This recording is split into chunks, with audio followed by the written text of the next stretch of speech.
So, Orlando, how can we believe in God when there's no evidence? What a great question to be asking. Thank you very much indeed. And thank you for joining us this lunchtime. Do please feel free to continue munching your sandwiches, sipping your drink, or whatever it is. And thank you for this question, I should say. The question I've got is, why should I believe in God when there's no evidence? And I probably should say at the outset that is actually quite a revealing question. And when I say revealing, I mean revealing about you, if that is your question. See, I was reflecting on this, and if that is your question, I think that I'm justified in assuming three things about you. Number one, that you think evidence matters. Fair enough? And it matters not just in a lab or in a courtroom or even in a newsroom, but when it comes to the big questions of life, you believe evidence is actually important. And I have to say, that is just music to my ears, because there are certainly people for whom, if the truth be told, evidence is actually worth very little indeed. If you've ever tried to argue with a conspiracy theorist, you'll know what a frustrating and fruitless conversation that's going to turn out to be, because the whole project of being a conspiracy theorist is to dismiss evidence. That's what you do. That's their bread and butter. Oh no, that's just mainstream media bias. Oh no, that's just a political cover-up. Oh, that is what the drug companies want you to believe, and so on. You can't argue, can you? There's nothing you can say that will get them to reconsider their position, because it's intrinsic to the whole mindset to want to dismiss evidence and get on and believe their own unique set of insights about the world. Conspiracy theorists. Here's the thing.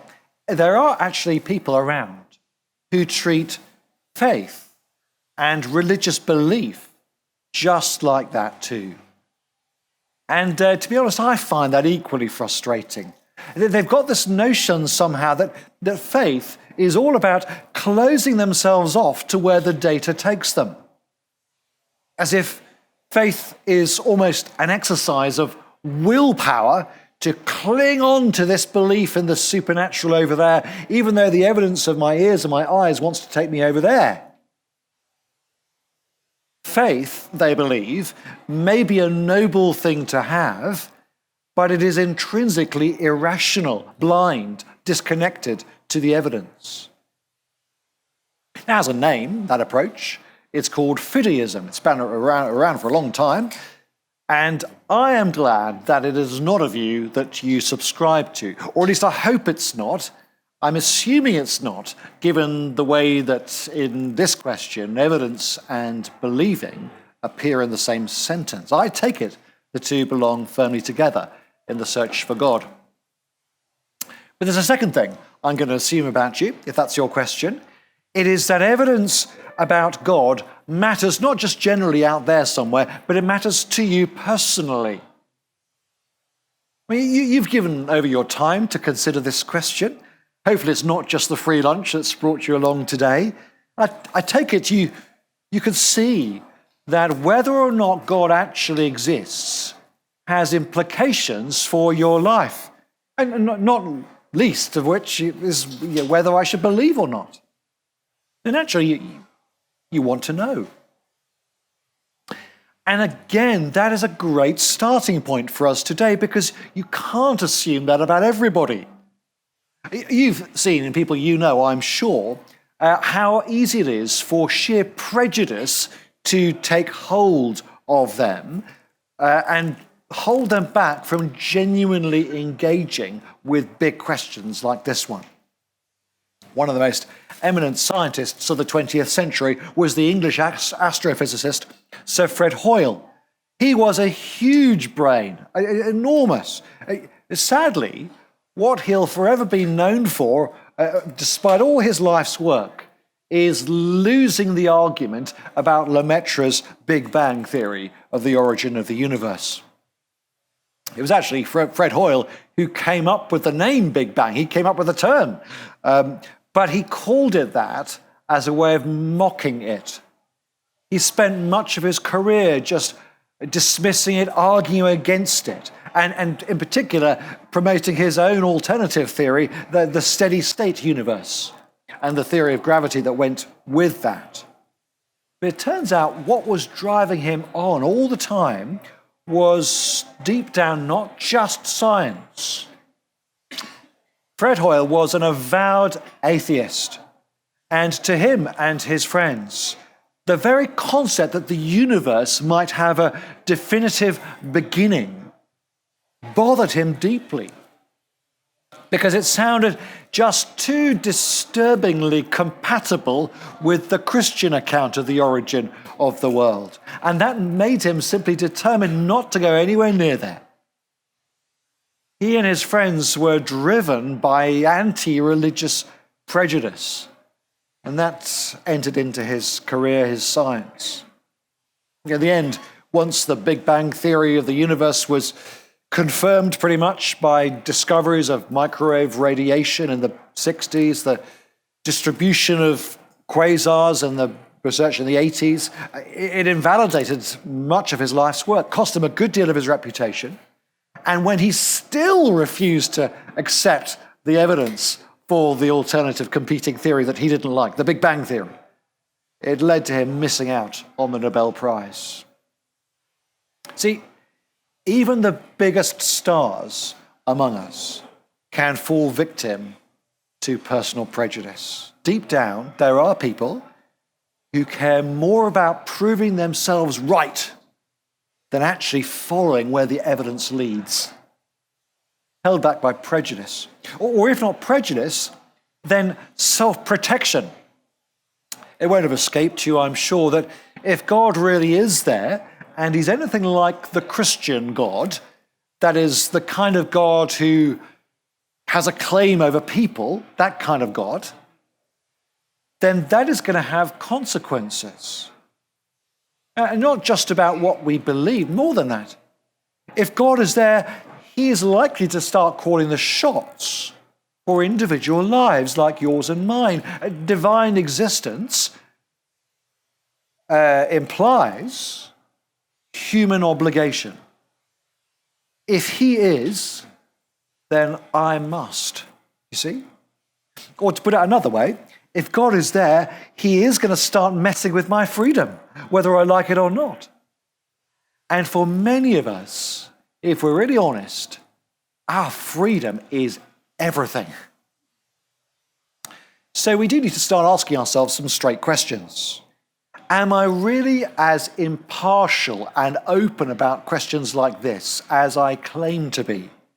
Am I really, deep down, am I willing to cast self-protection aside and follow wherever the evidence may take me in my life? Big question. But for the purposes of our time today, I'm just going to assume, I'm going to make the assumption that that is where we all are. Not only do you think the evidence for God matters, it matters to you personally. There's one more thing I think I'm entitled to assume about you, though, and that is that if this really is a question you're asking, that as far as you're concerned, the evidence for God is hard to find, at the very least. And that is something I do want to take issue with, having agreed with the other assumptions so far. Bertrand Russell, the atheist philosopher, was asked once what he would say if he died and then, much to his horror, met God. There he was. What would you say when you fronted up to him? His answer? I'd ask him, why did you make the evidence for your existence so insufficient? Well, if this question is your question, sounds like that's where you are. You're not convinced the evidence is there. And if that's right, what I'd like to do is simply to gently challenge the assumption of insufficient evidence and follow a couple of different lines of inquiry that look into some evidence that might or might not be there. First question I'd like to ask you is, have you actually taken the time to consider the cosmos? One of the challenges facing any worldview is the challenge of accounting for what is all around us. Where does this stuff come from? How does it come to take the shape that it has taken? Well, just imagine for a moment, supposing a young man were to invite his long-standing girlfriend down to the beach, down at Highcliffe or wherever it is. He goes ahead of her, asks her to meet him there. She arrives, and as she steps down onto the beach, she sees him, and right beside him, this array of enormous letters etched into the sand, which together read, "Will you marry me, my Emily?" Now, what is her reaction going to be? Well, there's a number of different reactions she could have. We won't go into the details of where their relationship is and all that kind of thing. But can you imagine her looking up disinterestedly at him and saying simply, "Oh, look, check that out. Look what the sea did." Is that really a very likely response? Not really. Pretty obvious, isn't it? How that writing came to be there. Now, here's the thing. When you look at the complexity and the intricacy and the sheer grandeur of the cosmos and every part that makes up the cosmos, there's only really two options for where it all came from. Your worldview has a choice of two at this particular point. If you were going to hang an origin label on the cosmos, it's going to have to read either made by chance or made by design. Now, there are obviously different variants and versions of those two on offer to you, but they effectively boil down to one of them, don't they? You have to choose.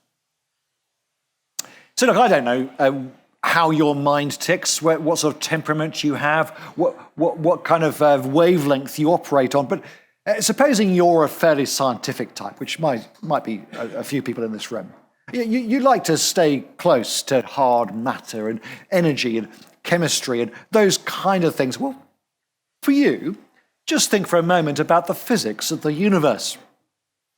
And in particular, the fine-tuning of the forces and constants that have allowed life to emerge. For example, the rate of expansion of the universe following the Big Bang. I'm told by my scientific friends that if it had been just 1 part in a million higher, then stars and planets could not have been formed. 1 part in a million smaller, and the Big Bang would have been followed quite shortly afterwards by a big crunch that would have stopped life being formed from a totally different reason. Now, either way, no life. Or gravity, this one's even finer. If the constants underlying gravity had been just the tiniest bit different, and we're talking apparently a 1 in 10 to the power of 60 different, that tiny, then again, no stars. And so none of the chemicals that are needed for life to emerge. Now, whatever field you look in, quantum mechanics, physics, astronomy, biochemistry, you find this array of constants and delicate balances, each of which is necessary to support carbon-based life, but all of which could have been very, very different. And the question is, why and how did they end up as they did? Made by chance or made by design? Or maybe you're not so much the scientific type. Maybe you're a philosophical type. That's the kind of wavelength that your mind works on. You're a thinker. Well, look in the mirror at what you are as a human being and think about that for a moment. Christopher Hitchens famously once said, "I do not have a body, I am a body." What do you think? Do you believe that is all there is to humanity, our biology, our chemistry, whatever it is? Think about human thought.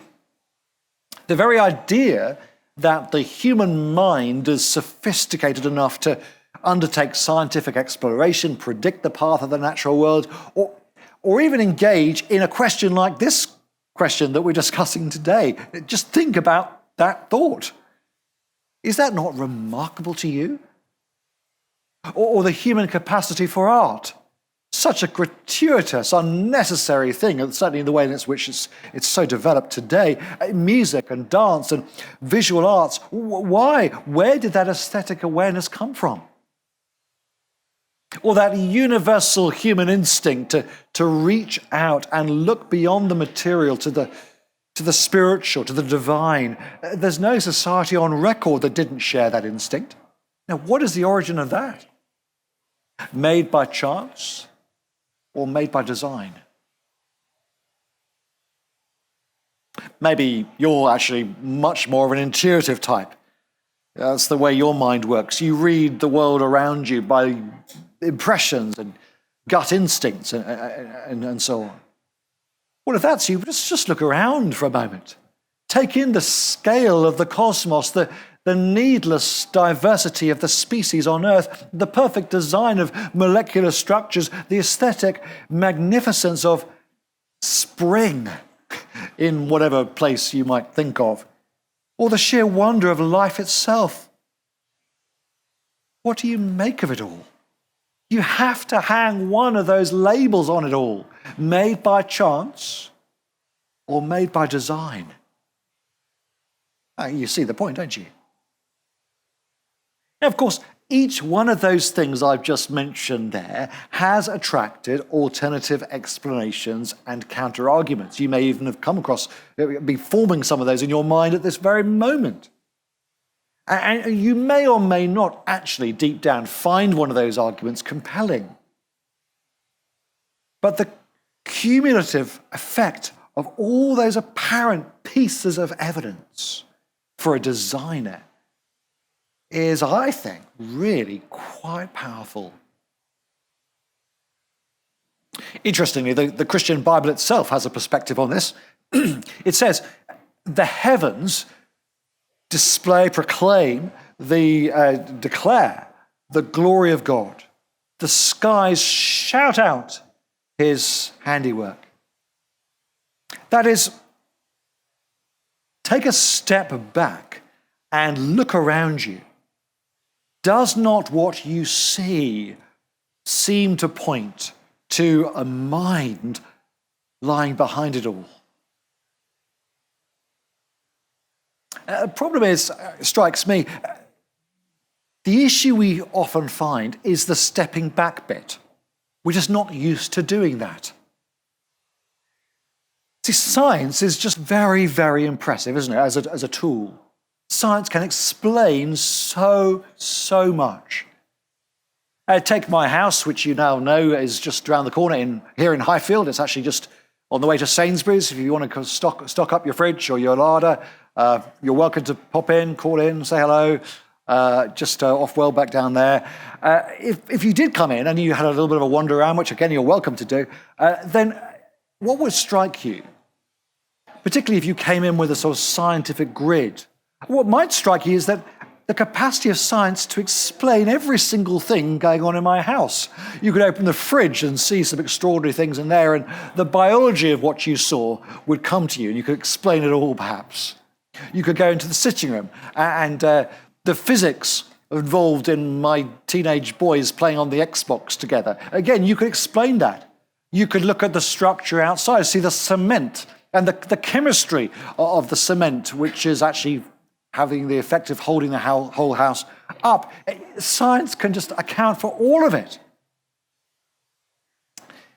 But are you really going to tell me that, given that science can explain so much about my house, there is now no evidence left for the idea of an architect lying behind the design of the house? Are you going to tell me that? Is that how you're going to reason? Well, of course not. It's actually the reverse, isn't it? Everything you've discovered about the house, all the discoveries, the explorations you've made, the scientific accounts that you've come up with and so on, actually, it points all the more to the existence of an architect lying behind it. You see? You get my point.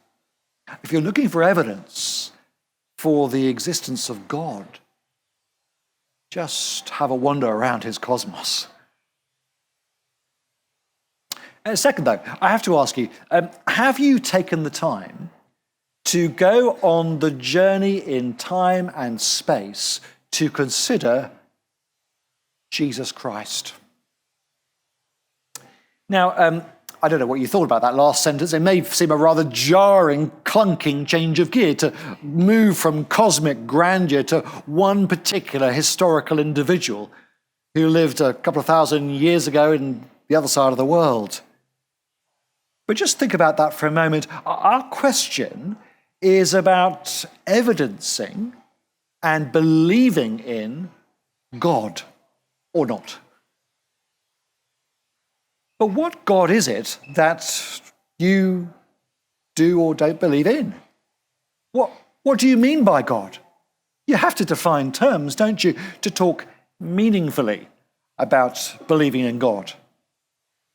That evidence of the cosmos that perhaps we've been persuaded by so far, well, it gets you somewhere. It gets you a certain distance down the path. It gets you as far as the existence of an intelligent mind who was interested in life as he flicked that first domino at the beginning of time.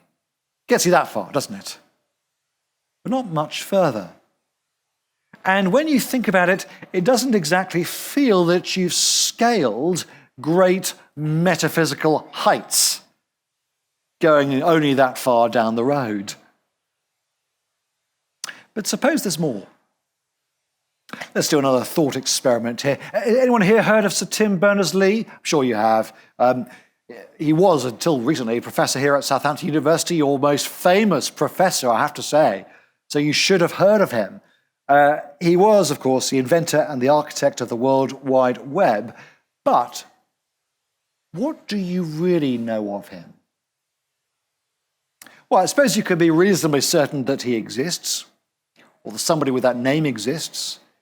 The World Wide Web obviously exists. Most of us, well, all of us, I'm sure, have had first-hand experience of it. And it doesn't seem to have generated itself. Somebody must have brought it into being. And you may as well attach a label to that somebody, a name, for example, like Sir Tim Berners-Lee. Doesn't exactly roll off the tongue, but it'll do for a label. But who really is the character that we're saying must exist here, that we've attached that label to? What does he think? What's he like? How do we get a personal description of him, a biography to attach to his Wikipedia page? Now, the easiest way of all would be for Sir Tim Berners-Lee to turn up and introduce himself, wouldn't you say? I mean, here I am. Then open up a bit about himself and how he operates and how he ticks and what's important to him and so on.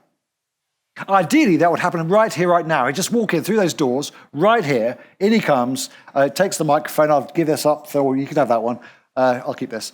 And he can just open up a little bit about him, and we can find out about him in that way. But failing that, at least if he could turn up to some source that we trust, you know, the BBC News, for example, Panorama, some journalist in whatever newspaper that we think is reliable. But really, somehow, somewhere, to somebody, he needs to show himself. And once he did, well, what more evidence for his existence and his character, even, would you need? Now, what if God did that?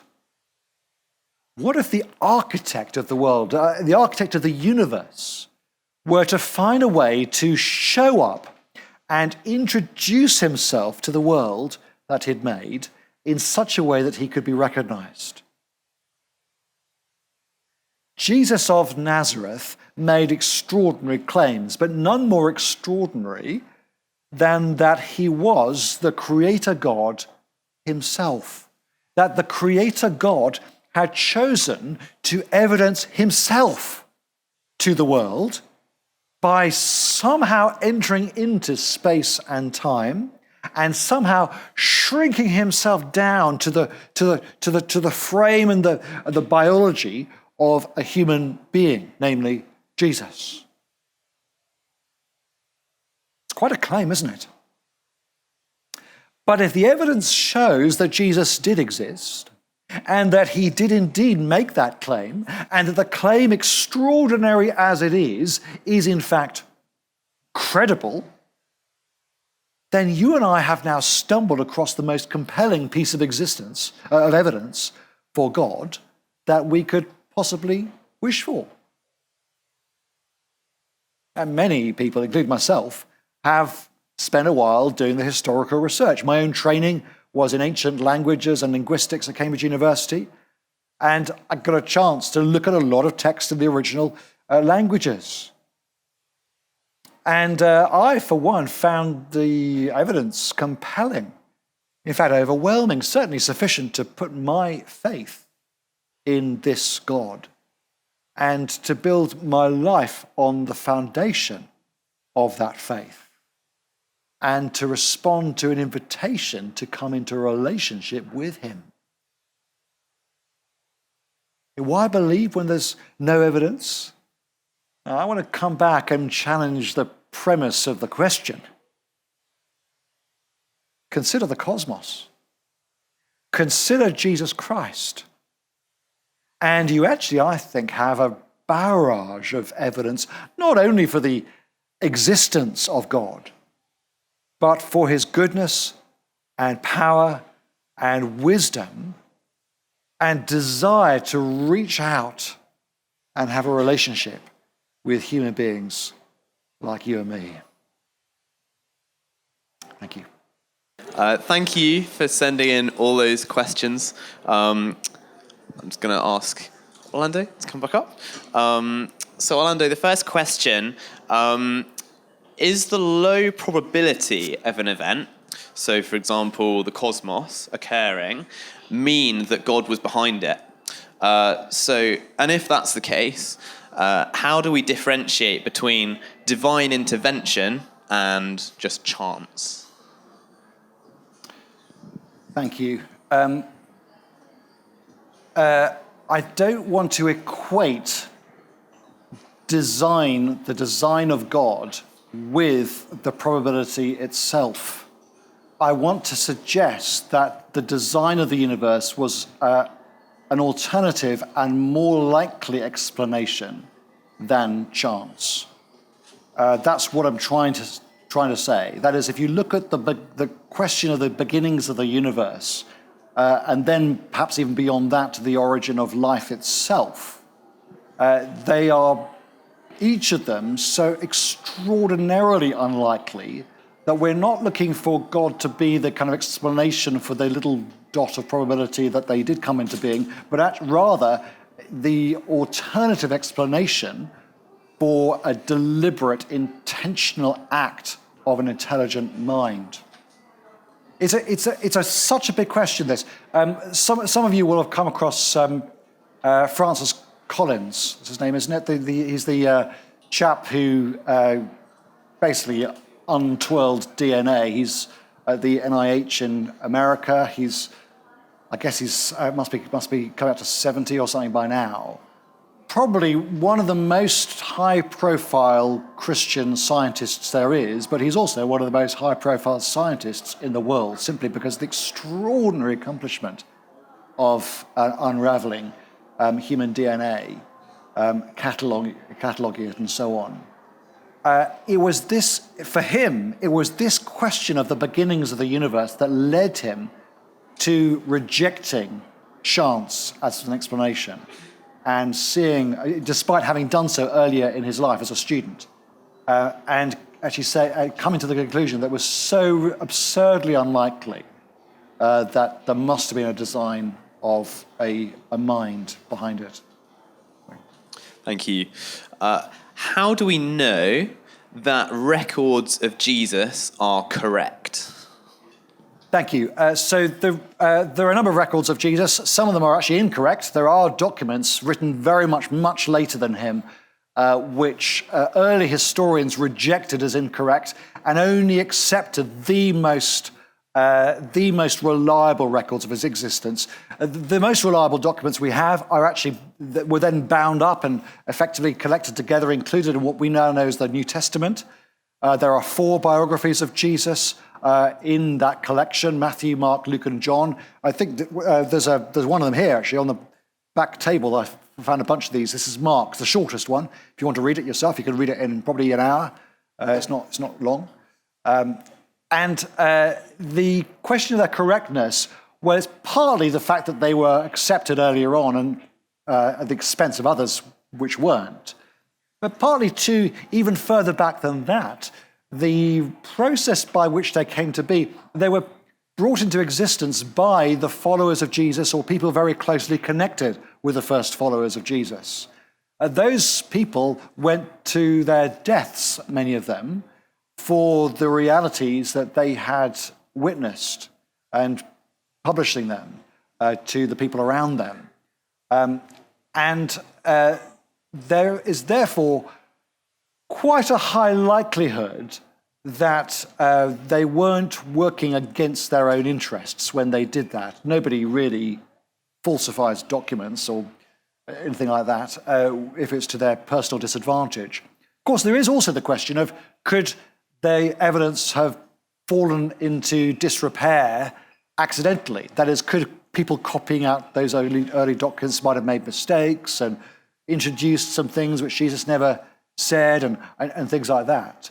But if you look back and document the short time frames between the events of Jesus' life and the writings of Jesus' life, the sheer number of documents and how quickly they came to be, and the tiny amount of variations between those very early documents, it gives you very considerable proof, at least 99% confidence in the records of the existence of Jesus. Thank you very much. Sadly, that's all the time we have for questions. I'm aware there are lots of questions that didn't get answered, but if you still really want to find answers, Orlando, come grab me. Come grab him, or anyone else you see in a More to Life hoodie. Thank you very much. So thank you very much for coming, and I hope you have a wonderful Wednesday afternoon.